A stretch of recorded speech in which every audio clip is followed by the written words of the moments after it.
Austin wants to know, David, who are your top 5 NASCAR drivers of all time in order?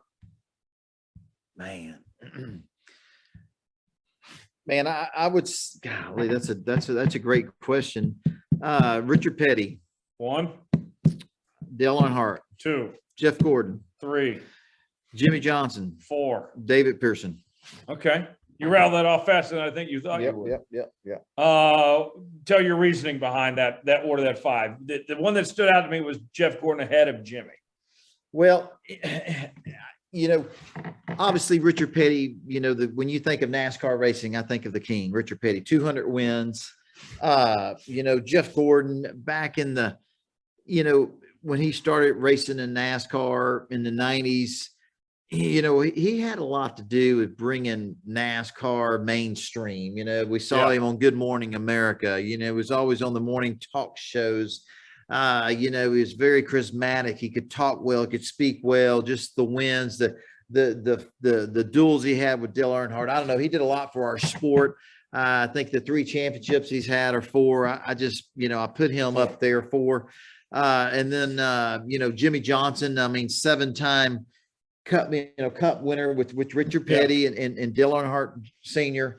And then David Pearson, the silver fox. I think David Pearson has 105 NASCAR Cup Series wins. You got to put him up there in the top 5. So I don't know. I just think Richard Petty, Dale Earnhardt, Jeff Gordon, Jimmy Johnson, and David Pearson are the 5 that come to mind. So for me, I got the same 5 names, but I got a different order. Okay. Here. I got Jimmy Johnson 1. Okay.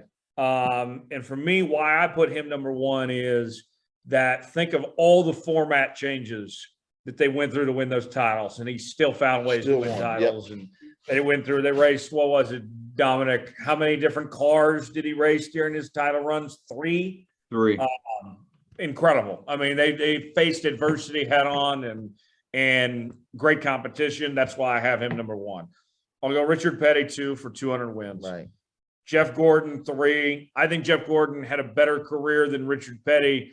Jeff Gordon was kind of victim of circumstance with, if the playoff system were different he would have probably 6 or 7 championships, but kind of just bad timing. And he was a big part of Jimmy Johnson's success. I got Gordon over Dale, and then I got David Pearson 5. Mm-hmm. Dominic, what's your list? Man, I would say the only variation I'd have, and I'll say that for number 5, Jimmy Johnson, for all the reasons you listed. Number 1, because of the fact that he won all these different titles in different formats, different cars, different adversity. Him and Chad Knaus, like the Tom Brady and Bill Belichick of NASCAR. Dale Earnhardt, I would say number 2, because you're going to have your best drivers in different eras, but Dale Earnhardt tended to be really consistent across his entire career. And I would put David Pearson as my number 3, because Pearson only ran a few full-time seasons. I believe it was 6 or 7 full-time seasons, and he won a championship in 3 of them. Had he run a lot more full-time, I guarantee you Richard Petty would not have 200 wins. Pearson and Petty would probably be around 140, 150 apiece. I would put Richard Petty 4th because of that, the 7 championships, 200 wins. And I would put Jeff Gordon. Say it again. You have Pearson ahead of Petty. Absolutely, because Pearson ran a lot less. He ran a lot less races and had a higher winning percentage. And then with Tim Richmond and Jeff Gordon, I don't know. That would kind of be my tie for a top 5. Maybe even Davey Allison in there, because Allison and Richmond, we didn't get to see their full potential, but the little bit we got to see, they're 5, 6, 7 years in the Cup Series, nothing but winning. Now, my counterpoint, though, on your Pearson-Petty argument, Dom, kind of like the Tom Brady, Peyton Manning thing, doesn't Richard Petty get credit for the longevity? Sure, but on the same token with that, too, and to kind of counter that, he raced at a time where there were maybe 6 competitive cars week in and week out, and they had 54 races a year. So I don't know. Okay. How about you, Caitlin? What would be your top 5 all time?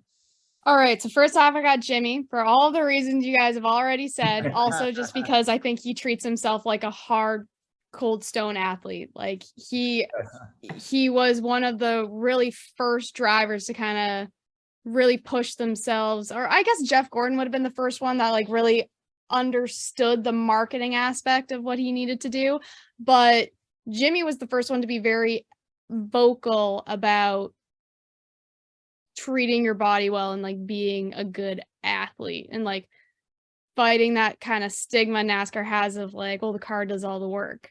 Then I got Earnhardt, and I have Earnhardt ahead of Petty because I think the Intimidator just he had so much more fight.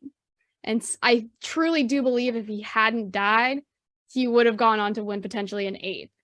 So I truly, truly believe that. And then I have Petty because, again, 200 wins. And while I do agree with Dominic that it wasn't over, like, yeah, you're just going to statistically have more wins when you're racing more than you do now, and you're racing multiple times a week, and, you know, not everybody can bring a competitive car to the track. Then I have Davey Allison because, I truly believe had he not been taken, he would have gone on to win, I think, at least 2 or 3 championships and would have been one of the most dominant drivers out there for decades. And then I got Jeff Gordon because, like I said before, he was one of the first drivers to kind of come in and really market himself as a driver and really started to show that, like, that intelligence of working with the media and working with sponsors. Yeah. So Absolutely. Now, here's a question I'd have for anybody here, and then we'll move on to the next question from the mailbag here. Of all the active drivers, who has got the best shot to end their career in this conversation? Is it a Kyle Busch? Is it, you know, Joey Logano? Both the two drivers with multiple titles right now. Is it a Chase Elliott or a Kyle Larson, or is it a Denny Hamlin potentially? What do you think, Caitlin? Who of active drivers, who has the best shot, you think, to enter themselves in that all-time great conversation of the top 5 ever? I think Kyle Larson. Kyle Larson has shown us since coming back and being with Hendrick Motorsports that he just goes out and wins. And he had a little bit of a rough start at the beginning of the year, but he came back in the second half and was very dominant. Like, I know heading into the playoff talks, it was, oh, this is going to be Larson's year again. And even looking back at last season, it was no question that it was his year. And should he keep up that dominant run, which I see no reason why he wouldn't, I think he can, I think he can definitely go and get a second win or a second championship next year. And if not, like he's a Hall of Famer for sure. No doubt about it. And Chase, just because I like Chase. Well, Tyler, I think all those guys are all those names you mentioned are Hall of Famers, okay? But to put them in the top 5 of the all-time best, you know what I mean? I you know, it's really one you have to really think about that question. And I guess I had to say at this point in time is Kyle Busch. And reasoning I say Kyle Busch, just because of all the NASCAR wins he has. You know, if you look at the wins he has in the Truck Series, the Xfinity Series, and the Cup Series, and I think it's over 100 wins right now. Over 200. Over 200, yeah. Yeah, over 200. You know, so you know, you look at that as a whole. You know, those are impressive numbers. I mean, NASCAR 3 national series. You know what I mean? I mean, you know, I know Richard Petty didn't have an opportunity, or David Pearson, or those guys back in that era to run. You know, they had Sportsman. I think the Sportsman series back then was like our Xfinity Busch series, you know, and then you had obviously Winston Cup back then was Sunday's race. But I don't know. I just think but the wins and the championships that Kyle Busch has had until date. I know there's more to come. I would have to put him. Kyle Busch would be one that I would have to consider somewhere in that top 5. I think when his career is over with, he'll be in that top 5 somewhere. Dom, real quick, who do you think's got the best shot to join that conversation? I'd agree with David for the reasons he said as well. The winning, the longevity that Kyle Busch has had in Cup, Xfinity, and Trucks, all the winning that he has done on a consistent basis, 200 plus wins across the National 3 Series. Kyle Busch has my vote.